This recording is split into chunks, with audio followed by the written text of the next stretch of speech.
Merciless Ice Cream presents behind Woods Chakde Street, supported by Nandinath Gmart. Merciless Ice Cream വ്യത്യാസം മനസ്സിലാക്കൂ, നല്ലത് മാത്രം കഴിക്കൂ. ഗോപു നന്ദിലത്ത് ജിമാർട്ട്, കേരളത്തിൽ എല്ലായിടത്തും. ആ VLC പ്ലെയറിന്റെ ഇടയ്ക്ക് കൂടെ കറക്റ്റായിട്ട് ഗോൾ അടിക്കുക എന്നുള്ളതാണ് നമ്മുടെ ക്യാമറ അടിച്ചോ കുഴപ്പമൊന്നുമില്ല മുഖത്തേക്ക് ബോൾ എറിയ. ഇതെന്റെ മുഖത്തേക്ക് എറിയാൻ പോണോ? ഞങ്ങൾ അങ്ങനെ ചെയ്യോ? റെഡി? ധ്യാൻചന്ദ് എന്ന് പറയുന്ന ഒരു ഹോക്കി പ്ലെയറിനോടുള്ള ആരാധന കൊണ്ടാണ് ധ്യാൻ ശ്രീനിവാസൻ ആ പേര് നൽകിയത് എന്ന് പറഞ്ഞു കേട്ടിട്ടുണ്ട്. കാണുന്നുണ്ട് പുള്ളിനെ. അടുത്ത കൊച്ചിന് ശ്രീജേഷ് എന്ന് പേര്. ഇന്ത്യൻ ടീമിന്റെ ക്യാപ്റ്റനാണ് ആ ഷർട്ട് ഇടാണ്ട് അതി കിടന്ന് നടക്കുന്നത് എന്ന് നാട്ടുകാർ പറയുന്ന ഒരു അവസ്ഥ. പേരും പ്രശസ്തിയൊക്കെ കുറച്ചു കാലത്തേക്കുള്ളൂ. അത് കഴിഞ്ഞു കഴിഞ്ഞാൽ പിന്നെ നമ്മളാരും വേണ്ട. പത്മശ്രീ മേടിച്ചാലും കാര്യമില്ല, വീട്ടിൽ മീൻ മേടിക്കണമെങ്കിൽ ഞാൻ തന്നെ പോകണം. യെസ്, വീട്ടില് അമ്മ ചക്ക ഒരുക്കും അല്ലെങ്കിൽ കപ്പയൊക്കെ ഒരുക്കുമ്പോൾ എന്നെ വിളിക്കും, എടാ വാ ഇരിക്കുന്നു പറയും. ഞാനിങ്ങനെ ഇരുന്നിട്ട് ഇങ്ങനെ ചക്ക ഒരുക്കുമ്പോൾ പറയും, അമ്മയ്ക്ക് അറിയാവോ Padma Shri, Arjuna award, Khel Ratna, world athlete of the year, Olympics medallist, അമ്മയുടെ മുമ്പിൽ ചക്ക ഒരുക്കുക. കാരണം ആ റോഡിന്റെ തുടക്കത്തിൽ ഒളിമ്പ്യൻ ശ്രീജേഷ് റോഡ് എന്നാണ് എഴുതിയിരിക്കുന്നത്. അത് ആ വഴി കടന്നു പോകുന്ന ഓരോരുത്തർക്കും നിങ്ങൾക്ക് ഇങ്ങനെ ആകാൻ കഴിയുമെന്നുള്ളൊരു ഇൻസ്പിറേഷൻ കൂടിയാണ്. ചീഫ് മിനിസ്റ്റർ ആയിരുന്ന ഉമ്മൻചാണ്ടി സാർ വീട്ടിൽ വന്നു. MLA പറഞ്ഞു, സാർ ഈ ഒരു ബൈപ്പാസ് പുതിയതായിട്ട് വന്നതാണ്, ഇത് ഞാൻ ശ്രീജേഷിന്റെ പേരിൽ ഡെഡിക്കേറ്റ് ചെയ്യുന്നു. എന്റെ മക്കളും പറയുന്നുണ്ടല്ലോ, എന്റെ അപ്പന്റെ റോഡാണെന്ന് ചോദിക്കുമ്പോൾ അതാടാ എന്റെ അപ്പന്റെ റോഡാണ്. ഒരു കളിയിലൂടെയാണ് ശരിക്കും ശ്രീജേഷ് എന്ന് പറയുന്ന ഒരു കായിക താരം ഏറ്റവും ഔന്നത്യത്തിലെത്തി നിൽക്കുന്നത്. നമുക്കും ചെറിയ ചില ഗെയിംസ് ഉണ്ട്. നമ്മുടെ ടീം സെറ്റ് ചെയ്തിരിക്കുന്ന ഗെയിംസ് ആരംഭിക്കാം. ശ്രീജേഷ് എന്ന് പറയുന്നത് ഇന്ത്യയുടെ വല കാക്കുന്ന കാവലാണ്. പക്ഷേ ഇന്ന് വല കാക്കലല്ല പ്രധാനപ്പെട്ട പരിപാടി, ഗോൾ അടിക്കലാണ്. ചെറിയ ഇതാണ്, നമ്മൾ സ്റ്റിക്ക് റെഡിയാക്കിയിട്ടുണ്ട്, കുറച്ച് ബോളും റെഡിയാക്കി വെച്ചിട്ടുണ്ട്. അപ്പോൾ ഇതാ 2 ബാറോടെ വെച്ചിട്ടുണ്ട്. ആ VLC പ്ലെയറിന്റെ ഇടയ്ക്ക് കൂടെ കറക്റ്റായിട്ട് ഗോൾ അടിക്കുക എന്നുള്ളതാണ് നമ്മുടെ ലക്ഷ്യം. ഇതിനെ കുറിച്ച് എനിക്ക് വലിയ ധാരണ ഇല്ലാത്തതുകൊണ്ട് ചേട്ടൻ ഇതിനെ കുറിച്ച് വലിയ ഐഡിയ ഒന്നുമില്ല അല്ലേ എന്ന് പറഞ്ഞ പോലെ ഞാൻ ബോൾ തരാം, എന്താന്ന് വെച്ച് ചെയ്തോ. ചുമ്മാ അടിച്ചാ പോരെ? അടിച്ചോ, കറക്റ്റ് കോറുകോ. കൊള്ളാലോ, പുള്ളിക്കാരനെ കൊണ്ടുവന്നെ. ക്യാമറ അടിച്ചോ, കുഴപ്പമൊന്നുമില്ല. റെഡി? കാരണം നമ്മൾ ഗോൾ കീപ്പേഴ്സ് അതുകൊണ്ട് ഗോൾ അടിക്കില്ല. 3-1 കിട്ടിയിരിക്കുന്നത്. ഇനിയേ ഞാനൊരു ചെറിയ ഗെയിം കൂടെ തരാം. ഇത് ആ സമയത്ത് ഒരുപാട് പരിശീലനങ്ങളിലൂടെ നമ്മൾ കടന്നു പോയിട്ടുണ്ടല്ലോ. മുഖത്തേക്ക് ബോൾ എറിയ ആദ്യം മുതലായ കുറെ പരിശീലനങ്ങളിലൂടെ നമ്മൾ കടന്നു പോയിട്ടുണ്ടല്ലോ. ഇതെന്റെ മുഖത്തേക്ക് എറിയാൻ പോണോ? ഇല്ല, ഞങ്ങൾ അങ്ങനെ ചെയ്യോ? അറിയില്ല, പറയാൻ പറ്റില്ല. നമുക്കൊരു ചെറിയ പരിപാടിയാണ്. കണ്ണടച്ചിട്ട് ഇനി നമ്മൾ അടിക്കുവാണെങ്കിൽ ഇതിന്റെ പരിസര പ്രദേശത്തേക്കിടെങ്കിലും പോവോ എന്നുള്ളതാണ് നമ്മൾ ചെക്ക് ചെയ്യാൻ പോകുന്നത്. അടിച്ച് അപ്പുറം നിൽക്കുന്നവന്റെ തല കളയരുത്. ഇല്ല. റെഡി? 3, 2, 1. എനിക്ക് കണ്ണടച്ചാലേ കളി വരത്തുള്ളൂ. റെഡി? കാണാൻ പറ്റുമോ? ഒരു സെക്കൻഡ്. ഇത് എത്രയാ? കറക്റ്റ് ആണല്ലോ നോക്കുന്നത്. ഇല്ല, കറക്റ്റ് ആണ്. നമ്മൾ ഇതിനകത്ത് ഇത് ചെയ്തിട്ട് കളി ചതിയിൽ കള്ളമില്ല. ഇല്ല. റെഡി? അത് ശ്രീജേഷിന്റെ മുഖത്തടിച്ചിട്ടുണ്ട്. ലാസ്റ്റ് ഒരെണ്ണം കൂടി തരാം. റെഡി?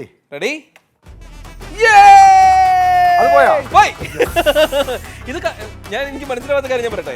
കണ്ണ് തുറന്നു വെച്ചിട്ട് അടിച്ചു കഴിഞ്ഞപ്പോ 3-1, കണ്ണ് അടച്ചു വെച്ചപ്പോ 3-2. ഇതെന്താ പറഞ്ഞുതരാം. ഇതൊക്കെയാണ് ഹോക്കിയിലെ ബേസിക്സ്. കാരണം ഞാൻ കണ്ണ് തുറന്നപ്പോ ക്യാമറക്കാരനെ കണ്ടു. അപ്പൊ ഞാൻ എന്നെ കാണിക്കാൻ വേണ്ടിട്ട് ഇങ്ങനെ നിന്നു. അപ്പം നമ്മുടെ കാല് എവിടെയാണ് വെക്കുന്നത് അതിനനുസരിച്ച് ബോൾ പോകത്തുള്ളൂ. എന്റെ കാല് എവിടെയാകുമ്പോ ബോൾ അങ്ങനെ പോകുള്ളൂ. അവസാനം കണ്ണടച്ചപ്പോ ഞാൻ ക്യാമറ കാണുന്നില്ലല്ലോ, എന്റെ 2 കാലും പാരലായിരുന്നു. കറക്റ്റ് ബോളാണ്. ഈ പ്രാക്ടീസിന്റെ ഒക്കെ സമയത്ത് മുഖത്തേക്ക് ബോൾ എറിയ, വളരെ ക്ലോസ്, മറ്റേ ഭയങ്കര ചെറിയ റേഞ്ചിൽ നിന്നിട്ട് ബോൾ എറിയാന്നൊക്കെ പറയുന്ന ഒരു പരിപാടി ഉണ്ടല്ലോ. ഇത് അതൊക്കെ ഇപ്പൊ ഇവിടെ പഠിപ്പിക്കുന്നുണ്ട്. നമ്മളൊക്കെ എന്ന് പറയുമ്പോൾ ഇപ്പം അഡ്വാൻസ് ഒത്തിരി എലൈറ്റ് ലെവലിലേക്ക് ആയപ്പോഴത്തേക്കും ബോൾ മെഷീൻസ് ആയി, ഡിഫ്ലക്ഷൻ ബോർഡായി, നെറ്റായി. അപ്പം പിന്നെ പ്ലേയേഴ്സ് തന്നെ ഡിഫ്ലക്ട് ചെയ്യും. അപ്പം റിയാക്ഷന് വേണ്ടിയിട്ട് നമ്മളിപ്പോൾ കൂടുതലും നെറ്റായി യൂസ് ചെയ്യുന്നത്. അപ്പം നമ്മൾ പുറകെ നിന്ന് ഒരാൾ ബോൾ എറിയുന്ന നെറ്റിൽ നമ്മൾ റെഡി നിൽക്കുന്നു, നമ്മൾ സേവ് ചെയ്യുന്നു. കാരണം സമാധാനമുണ്ട്. യെസ്. പിന്നെ എക്യുപ്മെന്റ്സ് ഒത്തിരി അഡ്വാൻസ്ഡാണ്. ഇന്നത്തെ പണ്ടത്തെ പോലത്തെ ഇഞ്ചുറീസ് ഒക്കെ അധികം ഉണ്ടാവാറില്ല, പക്ഷെ എന്നാലും ഉണ്ടാവും. പക്ഷെ അതുപോലെ നമ്മുടെ എക്യുപ്മെന്റ്സ് എത്രത്തോളം അഡ്വാൻസ് ആയി അതുപോലെ തന്നെ അവരുടെ സ്റ്റിക്കും എന്താ പറയുന്നത് അവരുടെ പവറും ബോളിന്റെ എല്ലാം ശരിക്കും കേളി ശൈലി എന്ന് പറയുന്നത് തന്നെ ഭയങ്കരമായിട്ടുള്ള ഒത്തിരി മാറി. കാരണം പണ്ടത്തെ ഹോക്കിയും ഇന്നത്തെ ഹോക്കിയും തമ്മിൽ ഭയങ്കര വ്യത്യാസമുണ്ട്. ഇന്ന് ഒരു ഹോക്കി പ്ലെയർ മാക്സിമം 33 അല്ലെങ്കിൽ 35 മിനിറ്റ് ആണ് 60 മിനിറ്റുള്ള കളിയിൽ ഗ്രൗണ്ടിൽ പോകുക. അത്രയും സമയത്തിനുള്ളിൽ അവൻ ചിലപ്പം 7-8 കിലോമീറ്റർ കവർ ചെയ്യും. അപ്പം അത് അത്രയ്ക്ക് ഫാസ്റ്റ് ആയിരിക്കും. യെസ്, ധ്യാൻചന്ദ് എന്ന് പറയുന്ന ഒരു ഹോക്കി പ്ലെയറിനോടുള്ള ആരാധന കൊണ്ടാണ് ധ്യാൻ ശ്രീനിവാസൻ ആ പേര് നൽകിയത് എന്ന് പറഞ്ഞു കേട്ടിട്ടുണ്ട്. സത്യം, ഞാൻ സർപ്രൈസിലായിരുന്നു. ഞാൻ ഒരു ഇന്റർവ്യൂ ധ്യാൻ ശ്രീനിവാസന്റെ ഒരു ഇന്റർവ്യൂ കേട്ടപ്പോഴാണ് ഞാൻ ആലോചിച്ചത്. എന്നിട്ട് ഇനിയിപ്പോ ഒന്ന് കാണുന്നുണ്ട് പുള്ളിനെ. അടുത്ത കൊച്ചിന് ശ്രീജേഷ് എന്ന് പേരിടുന്നു. അത് കൊള്ളാം, ഐഡിയ അടിപൊളിയാണ്. നല്ലതായിരിക്കും. അതെ അതെ അതെ, ഒരു ചരിത്രം ഉണ്ടല്ലോ. പക്ഷെ അതാണ് അതാണ് ഇമോഷൻ എന്ന് പറയുന്നത്. ആ ഒരു ഗെയിമിനോടുള്ള ഇമോഷൻസ് അതാണ്. കാരണം പണ്ടത്തെ കാലത്തുള്ള പലരും ഹോക്കി ഒത്തിരി കണ്ടിട്ടുണ്ട്, ഒത്തിരി ഫോളോ ചെയ്തിട്ടുണ്ട്. അപ്പം ആ ഒരു ഗെയിം അത്ര പോപ്പുലർ ആണ് എന്നുള്ളതിന്റെ ഒരു പ്രത്യേക ഒരു ലിവിങ് എക്സാമ്പിൾ ആണ് ധ്യാൻ ശ്രീനിവാസൻ. ഈ 16-ാം നമ്പർ ഇനി ഒരിക്കലും ഇന്ത്യൻ ടീമിന്റെ ജേഴ്സിയിൽ വേറൊരാൾക്ക് വേണ്ടിയിട്ട് അവർ അച്ചടിക്കില്ല. എത്ര സന്തോഷം ഉണ്ട് അക്കാര്യത്തില്? സന്തോഷമാണോ അഹങ്കാരമാണെന്ന് പറഞ്ഞുകൂടാ. കാരണം ഞാൻ ആ കേട്ടിട്ടുള്ളത് സച്ചിൻ ടെണ്ടുൽക്കറിന്റെ കാര്യമാണ്. എനിക്ക് എപ്പോഴും ഭയങ്കര ഇൻസ്പിറേഷൻ തരുന്നൊരു വ്യക്തി പുള്ളിയാണ്. ആ 10-ാം നമ്പർ ഇനിയില്ല. യെസ്, ആ 10-ാം നമ്പർ ഇനിയില്ല. അപ്പോൾ ആ ഒരു കഥ കേട്ട് വളർന്നിട്ട് ഹോക്കിയിൽ ഇങ്ങനത്തെ ഒരു കാര്യം ആരും കേട്ടിട്ടില്ല. അപ്പോൾ പെട്ടെന്ന് അത് നടന്നപ്പോൾ അതെങ്ങനെയാണ് അക്സെപ്റ്റ് ചെയ്യേണ്ടതെന്ന് എനിക്കിതൊരു മനസ്സിലായിട്ടില്ല. കാരണം നമ്മളോടൊപ്പം ആ ഒരു നമ്പറും വിരമിക്കുന്നു. അപ്പോൾ ഇന്നത്തെ കാലഘട്ടത്തിൽ ഇതൊക്കെ എന്ന് പറഞ്ഞാൽ നമ്മൾ മരിച്ച് മണ്ണടിഞ്ഞ് കഴിഞ്ഞാലും ഇനി ഒരു 200 വർഷം കഴിഞ്ഞാലും ഇന്ത്യൻ ഹോക്കി ടീമിൻ്റെ പ്ലേയേഴ്സ് കളിക്കാൻ പോകുമ്പോൾ എന്തുകൊണ്ട് 16-ാം നമ്പർ ഇന്ത്യയിലില്ല എന്നുള്ളതിൻ്റെ ഉത്തരം നമ്മൾ ഒരു ചിരഞ്ജീവിയായിട്ട് നിൽക്കും എന്നുള്ളതാണ്. അപ്പം അതിനേക്കാളും വലിയൊരു ഹോണറൊന്നും ഹോക്കി ഇന്ത്യക്ക് തരാനില്ല എന്ന് തന്നെ തോന്നുന്നു. ഞാൻ ചോദിക്കുന്നത്, എല്ലാവരും ഇപ്പോൾ കളിക്കാൻ ഇറങ്ങുന്നവർ 7-ാം നമ്പർ, 10-ാം നമ്പർ, 9-ാം നമ്പർ എന്നൊക്കെ പറഞ്ഞിട്ടാണ് ഏറ്റവും കൂടുതൽ ബലം പിടിക്കാറുള്ളത്. നമ്മളൊക്കെ തന്നെ ടീമിൽ ഇറങ്ങുമ്പോൾ എനിക്ക് 7-ാം നമ്പർ വേണമെന്നൊക്കെ പറഞ്ഞ് ഞാൻ വാശി പിടിച്ചിട്ടുണ്ടായിരുന്നു. എന്തിനാണ് ശ്രീജേഷ് 16-ാം നമ്പർ സെലക്ട് ചെയ്തത്? 16 നമ്പർ പണ്ട് കാലത്ത്, അതായത് ഞാനൊക്കെ ജൂനിയർ കളിക്കുമ്പോൾ സെക്കൻഡ് ഗോൾ കീപ്പർ എന്ന് പറഞ്ഞ് തരുന്ന നമ്പറാണ് 16. അതായത് നീ മെയിൻ അല്ല, നീ സെക്കൻഡ് ആണ്, 1-ാം നമ്പറുകാരനാണ് മെയിൻ. അപ്പം പണ്ടത്തെ കാലത്തേക്ക് എന്ന് പറയുമ്പോൾ റോളിംഗ് സബ്സ്റ്റിറ്റ്യൂഷൻ ഉണ്ടെങ്കിലും കോച്ചസ് കൂടുതലും 11 പ്ലേയേഴ്സിനാണ് ഇമ്പോർട്ടൻറ്റ് കൊടുക്കുന്നത്, മെയിൻ 11. പിന്നെ ഇതിനകത്ത് ഒരുത്തൻ ടയർഡായി വെള്ളം കുടിക്കാൻ നേരത്തെ മാത്രമാണ് ഇവിടുന്ന് ഒരുത്തൻ അകത്തേക്ക് പോകത്തുള്ളൂ. ഞാൻ സെക്കൻഡ് ഗോൾ കീപ്പർ ആകുമ്പോഴത്തേക്ക് നമ്മളിന്ന് അകത്തേക്ക് വിടത്ത് പോലും ഇല്ല, നമ്മൾ സെക്കൻഡ് ആയിട്ടിരിക്കണം. അപ്പം പിന്നെ ഞാൻ ജൂനിയർ ടീമിന്റെ മെയിൻ ഗോൾ കീപ്പറായി. അപ്പോൾ എനിക്ക് 1-ാം നമ്പർ ജേഴ്സി വന്നു. അപ്പോൾ എന്തൊരു ബുദ്ധിമുട്ട്, 1-ാം നമ്പർ ഇട്ടിട്ട് കളിക്കുമ്പോൾ ഒരു ബുദ്ധിമുട്ട്, എന്താണ് നമുക്കൊരു സാറ്റിസ്ഫാക്ഷൻ കിട്ടുന്നില്ല. അപ്പോൾ ഞാൻ കോച്ചിനോട് ചോദിച്ചു, സാർ ഞാൻ 16 നമ്പർ ഇട്ടോട്ടെ? അപ്പോൾ പറഞ്ഞില്ല, അത് സെക്കൻഡ് ഗോൾ കീപ്പറിനല്ല. അപ്പോൾ ഞാൻ പറഞ്ഞു കുഴപ്പമില്ല സാർ, നമുക്ക് സംസാരിക്കാം, കുഴപ്പമില്ല. അപ്പം അങ്ങനെയാണ് ജൂനിയർ ടീമിനെ 16 നമ്പർ മെയിൻ ഗോൾ കീപ്പർ ആയപ്പോഴാണെങ്കിലും ഞാൻ ചോദിച്ചു മേടിച്ചു 16 നമ്പർ. പക്ഷെ എന്നിട്ടും വീണ്ടും തിരിച്ചും പലപ്പോഴും അന്നത്തെ കാലത്ത് അത്ര ഓർഗനൈസിംഗ് ഒന്നും അല്ലായിരുന്നു. പക്ഷേ 1-ാം നമ്പർ വീണ്ടും കിട്ടും, പിന്നെ 16 നമ്പറായി. പക്ഷെ ഞാൻ സീനിയർ ടീമിൽ വന്നു കഴിഞ്ഞപ്പോഴത്തേക്കും ഏത് നമ്പർ വേണമെന്ന് ചോദിച്ചു, 16 എടുത്തു. കാരണം വെച്ച് കഴിഞ്ഞാൽ ഒന്നുമല്ല, എല്ലാവർക്കും ഗോൾ കീപ്പേഴ്സിന് വേണ്ടി സ്പെഷ്യലായിട്ട് ഒരു തോന്നലുണ്ടാക്കണം. നമ്പർ അല്ല ഇമ്പോർട്ടൻറ്റ്, ഒന്നാണെങ്കിൽ 1, 16 ആണെങ്കിൽ 16 അല്ല. നമ്മൾ ചെയ്യേണ്ടത് നമ്മൾക്ക് ഇഷ്ടമുള്ള നമ്പറിൽ കളിക്കുക, നമ്മുടെ പെർഫോമൻസ് കാണിക്കുക. അപ്പം ഞാൻ 1-ാം നമ്പർ എടുക്കാണ്ട് വന്നപ്പോൾ പല പ്ലേയേഴ്സും 1-ാം നമ്പർ എടുത്തായിരുന്നു. പക്ഷെ ഇപ്പം എൻ്റെ ടീമിൽ ആരും 1-ാം നമ്പർ ഇല്ല. ഇപ്പം നമ്മളാണ്, പക്ഷെ നമ്പർ വൈസ് അല്ല, എല്ലാവരുടെയും മനസ്സിൽ 1-ാം നമ്പർ. അത് സാറൊക്കെ പറഞ്ഞൊരു കാര്യമുണ്ട്, ഹോക്കി എന്നുള്ളൊരു ഫീൽഡിൽ 1 മാൻ ഷോ കാണിക്കാൻ പറ്റുന്ന ഒരാൾ ഗോൾ കീപ്പറാണ്. കാരണം ബാക്കി ഇപ്പോൾ ഹർമണുണ്ട്, ഇപ്പോഴത്തെ കാലത്ത് ലേറ്റസ്റ്റ് ഹോക്കിയിൽ ഡ്രാഗ് ഫ്ലിക്കേഴ്സ് ഭയങ്കര ഇമ്പോർട്ടൻ്റ് ആണ്. പക്ഷെ എന്നാലും ഒരു പ്ലെയറിന്റെ കയ്യിൽ ഒരു ഗെയിമിന്റെ റിസൾട്ട് ഉണ്ടെങ്കിൽ അത് ഗോൾ കീപ്പറിന്റെ കയ്യിലാണ്. അവനൊരു കളി ജയിപ്പിക്കാനും പറ്റും, ഡ്രോ ആക്കാനും പറ്റും, അതുപോലെ തോപ്പിക്കാനും പറ്റും.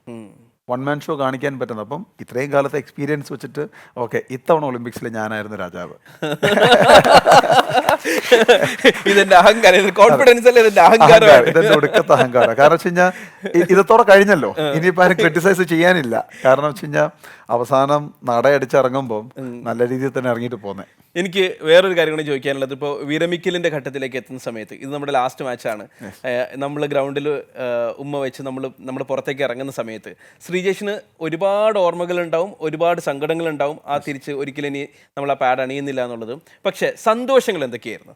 ഞാൻ ഇനി വിരമിക്കുമ്പോൾ ഇനി മുതൽ എനിക്ക് നോക്കേണ്ടതില്ലാത്ത കാര്യങ്ങൾ എന്ന് പറഞ്ഞിട്ട് എല്ലാം ഉണ്ട്, എല്ലാം. കാരണം വെച്ച് കഴിഞ്ഞാൽ നമ്മൾ ഒരു പ്ലെയർ ആയിരിക്കുമ്പോൾ നമ്മുടെ സബ് കോൺഷ്യസ് മൈൻഡിൽ എപ്പോഴും ആ ഒരു റിയലൈസേഷൻ ഉണ്ടാവും, ഞാൻ പ്ലെയർ ആണ്.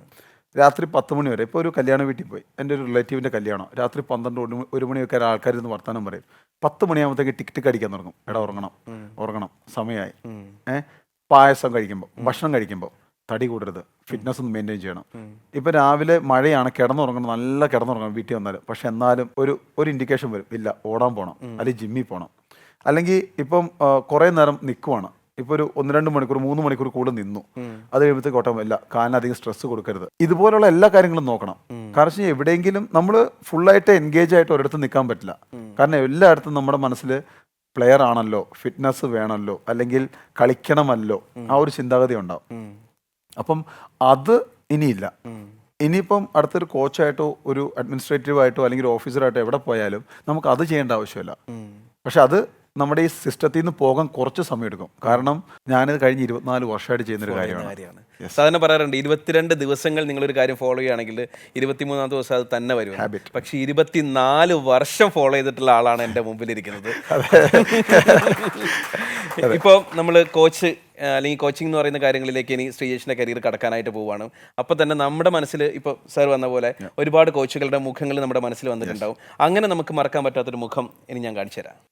ഷെനായ് സാർ.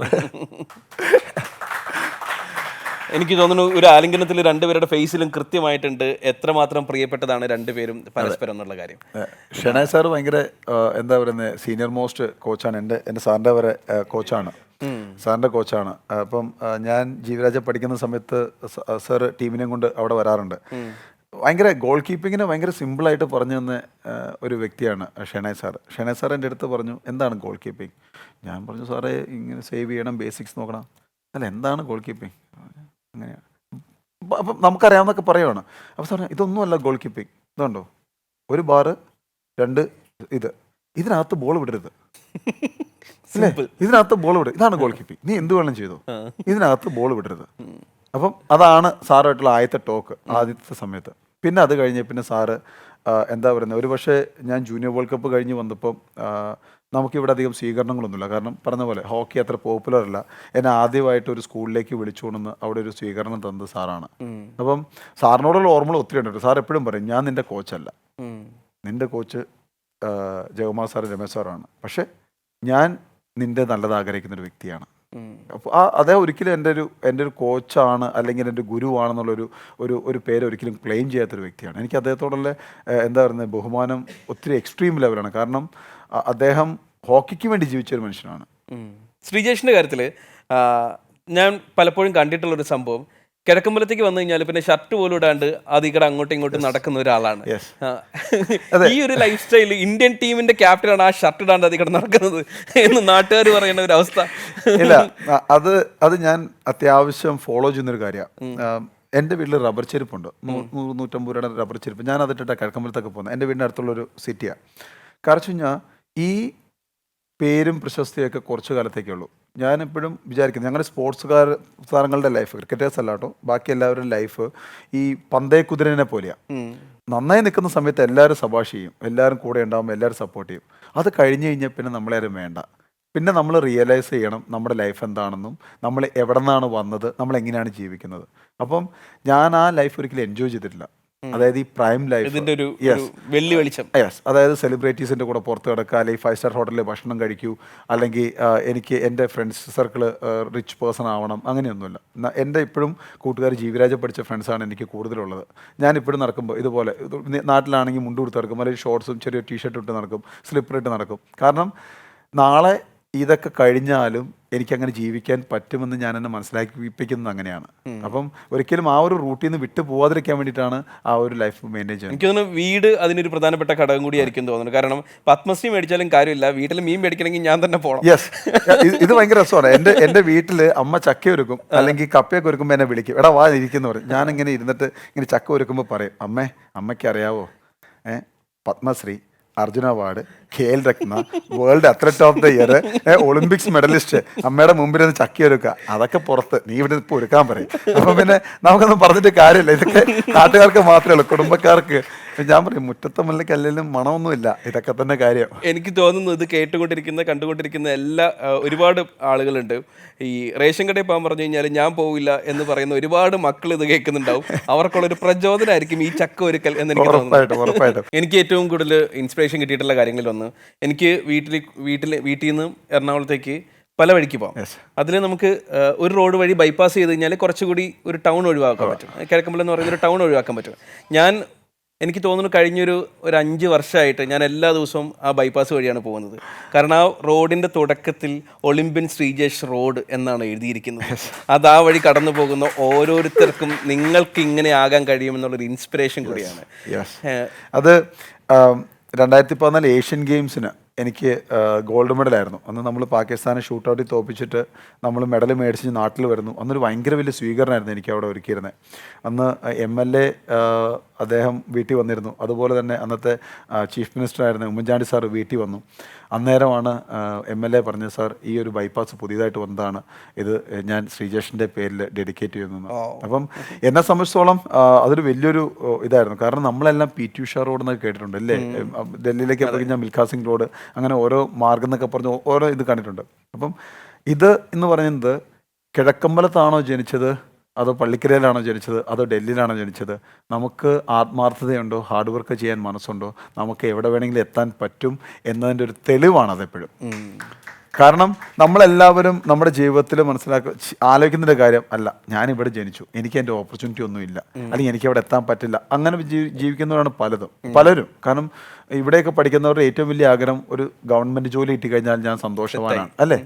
അവർക്ക് അതിൽ കൂടുതലും ചിന്തിക്കേണ്ട ആവശ്യമില്ല. എനിക്ക് ഏതെങ്കിലും ഒരു ചെറിയ ജോലി മാസം 10,000 രൂപ 15,000 രൂപ കിട്ടിയാൽ മതി, എനിക്ക് സിമ്പിളാണ്. അപ്പോൾ അവരുടെ ചിന്ത അത്രേ വരുന്നുള്ളൂ. പക്ഷെ ഇവിടെ നിന്ന് പുറത്തേക്ക് ഇറങ്ങിക്കഴിഞ്ഞാൽ ലോകം വിശാലമാണ്. യെസ്. അപ്പം അതിനൊക്കെ ഉള്ളൊരു ഉദാഹരണം പോലെ. പിന്നെ എൻ്റെ മക്കളും പറയുന്നുണ്ടല്ലോ, നിന്റെ അപ്പൻ്റെ റോഡാണെന്ന് ചോദിക്കുമ്പോൾ അതാടാ എൻ്റെ അപ്പൻ്റെ റോഡാണ് എന്ന് പറയുന്ന രീതിയിൽ അതുകൊണ്ട് കിടക്കട്ടെ. നമുക്ക് ഇത് രസമുള്ളൊരു കാര്യമുണ്ട്. ഞാൻ ഒരിക്കൽ നമ്മളിങ്ങനെ ഡ്രൈവ് ചെയ്ത് അതിൻ്റെ മുമ്പിൽ കൂടെ പോകുന്ന സമയത്ത് ശ്രീജേഷ് ആ വീട്ടിലുണ്ടെന്ന് കണ്ടിട്ട് ഞാൻ വണ്ടി അവിടെ ചവിട്ടി നിർത്തി കഴിഞ്ഞപ്പോൾ അവിടെ റോഡിന് കുറച്ചൊരു ചെറിയ ബ്ലോക്ക് വന്നു. ആ ബ്ലോക്ക് വന്ന സമയത്ത് ഓവർടേക്ക് ചെയ്ത് പോയ ഒരാൾ എൻ്റെ മുഖത്തേക്ക് ഞങ്ങൾ സംസാരിച്ചുകൊണ്ടിരിക്കുകയായിരുന്നു. അപ്പോൾ നിന്റെ അച്ഛൻ്റെ റോഡാണോ എന്നുള്ള മട്ടിന് മുഖത്തേക്ക് നോക്കി കഴിഞ്ഞപ്പോൾ ശ്രീജേഷ് അവൻ്റെ മുഖത്തേക്ക് അല്ല ഇത് എൻ്റെ റോഡാണ്. ഇല്ല, അതാണ് ഇതിനേക്കാളും വലിയൊരു അംഗീകാരങ്ങളൊന്നും കിട്ടാനില്ല. നമ്മൾ മരിച്ചു കഴിഞ്ഞാലും നമ്മളെ ഓർക്കാൻ അല്ലെങ്കിൽ നമ്മുടെ ലെഗസി എന്താണെന്ന് മനസ്സിലാക്കാൻ വേണ്ടിയിട്ടുള്ള ചെറിയൊരു ഉദാഹരണങ്ങൾ മാത്രമാണ് ഇങ്ങനത്തുള്ള കാര്യങ്ങൾ. Merciless Ice Cream presents Behind Woods Shakti Street, supported by Nandirat Gmart. Merciless Ice Cream, വ്യത്യാസം മനസ്സിലാക്കൂ, നല്ലത് മാത്രം കഴിക്കൂ. ഗോപു നന്ദിലത്ത് ജിമാർട്ട്, കേരളത്തിൽ എല്ലായിടത്തും.